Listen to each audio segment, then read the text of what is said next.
जय हिंद साथियों, आप सभी का स्वागत है मेरे YouTube चैनल HCGK पॉइंट में। आज की इस वीडियो में सामान्य ज्ञान से संबंधित बहुत महत्वपूर्ण प्रश्न है। अगर आप किसी प्रतियोगी परीक्षा की तैयारी कर रहे हैं तो ये वीडियो आपके लिए बहुत ही उपयोगी साबित होने वाली है।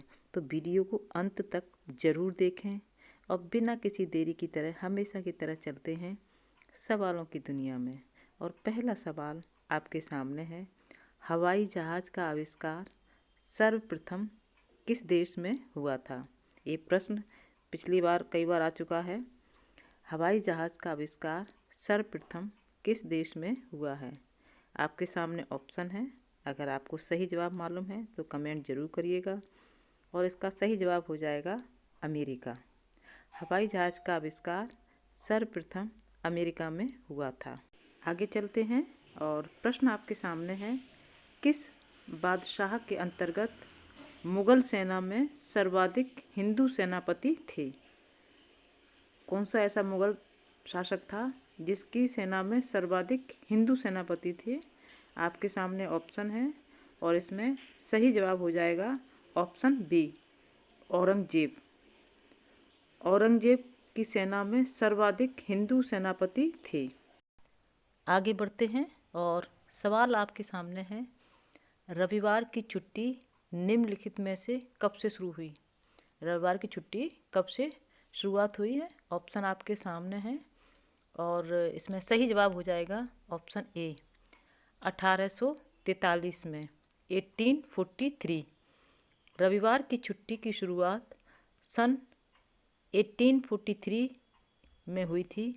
इसका मकसद, इसका जो उद्देश्य क्या था छुट्टी करने का, इसका मकसद सरकारी कार्यालयों में काम कर रहे लोगों को मानसिक रूप से विश्राम प्रदान करना, एक दिन का आराम देना, क्योंकि पूरे सप्ताह काम करते हैं तो एक दिन का मानसिक रूप से विश्राम प्रदान करना।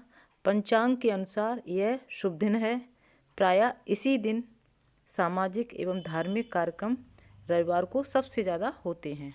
आपका प्रश्न आपके सामने है, शुद्धि आंदोलन के संस्थापक कौन थे? शुद्धि आंदोलन के संस्थापक कौन थे? आपके सामने ऑप्शन है, 4 ऑप्शन है और इसमें सही जवाब हो जाएगा ऑप्शन ए, स्वामी दयानंद सरस्वती। कुछ इम्पोर्टेंट पॉइंट हैं जिनको डिस्कस करना चाहेंगे और बहुत सारे प्रश्न इस सवाल से जुड़े हुए हैं, इस नाम से जुड़े हुए हैं, तो ध्यान से सुनिएगा। 1920 के दशक में भारत में शुद्धि आंदोलन शुरू हुआ था।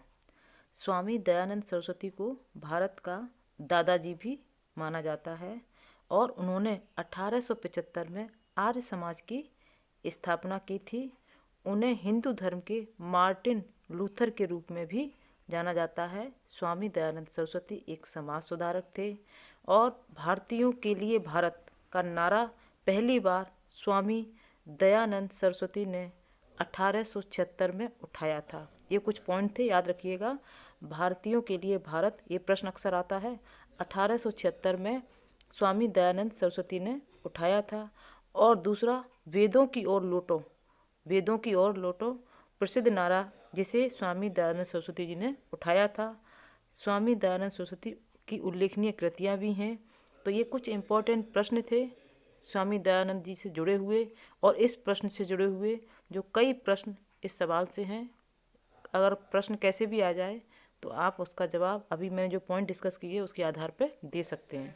आगे चलते हैं और प्रश्न आपके सामने है, भारत में द्वैध शासन की शुरुआत किसके तहत की गई थी?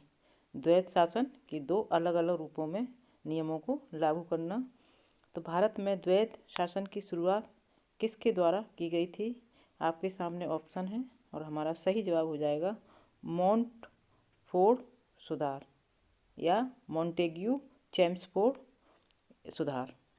तो इसके तहत द्वैध शासन 8 प्रांतों में लागू किया गया था, जो कि असम, बंगाल, बिहार, उड़ीसा, मध्य प्रांत, संयुक्त प्रांत, बॉम्बे, मद्रास और पंजाब।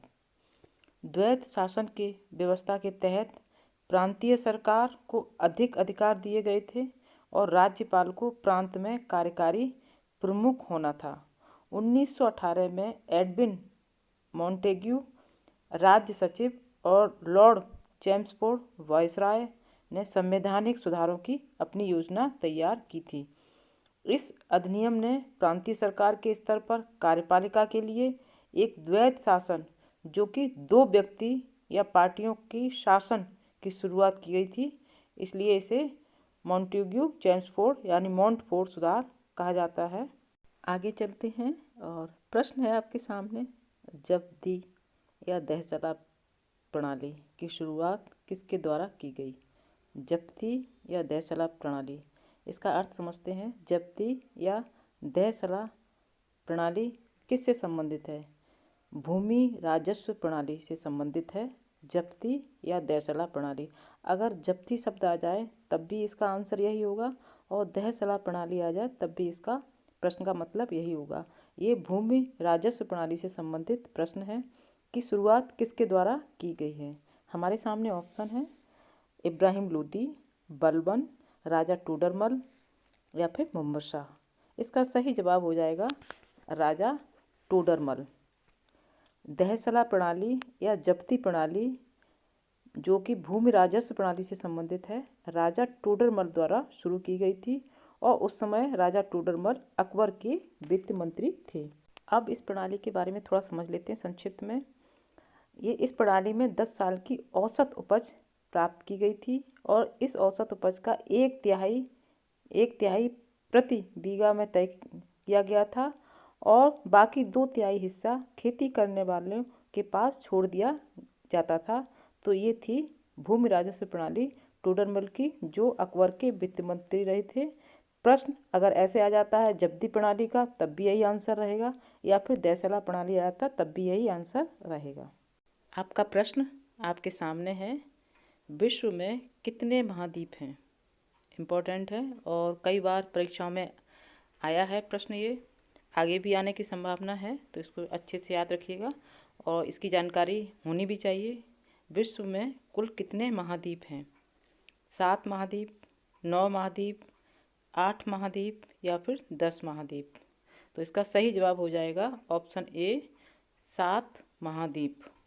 विश्व में महाद्वीपों की संख्या 7 है। वो कौन कौन से 7 हैं, एक बार नाम बताना चाहेंगे? एशिया महाद्वीप, अफ्रीका महाद्वीप, उत्तरी अमेरिका महाद्वीप, दक्षिण अमेरिका महाद्वीप, यूरोप महाद्वीप, ऑस्ट्रेलिया महाद्वीप, अंटार्कटिका महाद्वीप। ये 7 महाद्वीप हैं। और कुछ एक इम्पॉर्टेंट पॉइंट है, न्यूजीलैंड और आसपास के प्रशांत क्षेत्र के नीचे एक 8वां महाद्वीप जिसे जीलैंडिया कहा जाता है, लेकिन छिपा हुआ है। तो ये 7 महाद्वीप हैं और एक एडिशनल जानकारी थी, वो भी हमने आपको बता दी। आगे बढ़ते हैं और प्रश्न आपके सामने है, विलियम जोन्स कप किस खेल स्पर्धा से संबंधित है? कौन से खेल है जिसका नाम विलियम जोन्स कप से संबंधित रखा है?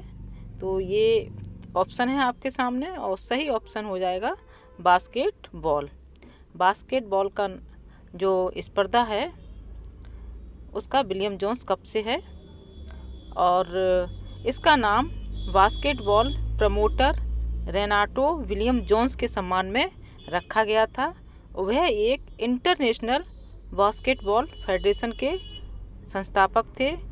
जेम्स नाइस्मिथ को बास्केटबॉल का जनक कहा जाता है। तो ये कुछ पॉइंट थे, हमने डिस्कस कर लिए हैं। आपका प्रश्न आपके सामने है, रबी फसलें किस माह में बोई जाती हैं? रबी फसलें किस माह में बोई जाती हैं? आपके सामने 4 ऑप्शन हैं, अप्रैल मई, बी अक्टूबर नवंबर, सी मई जून, डी जनवरी फरवरी। तो इसमें सही ऑप्शन हो जाएगा बी अक्टूबर नवंबर। कुछ एडिशनल पॉइंट हैं वो डिस्कस करते हैं।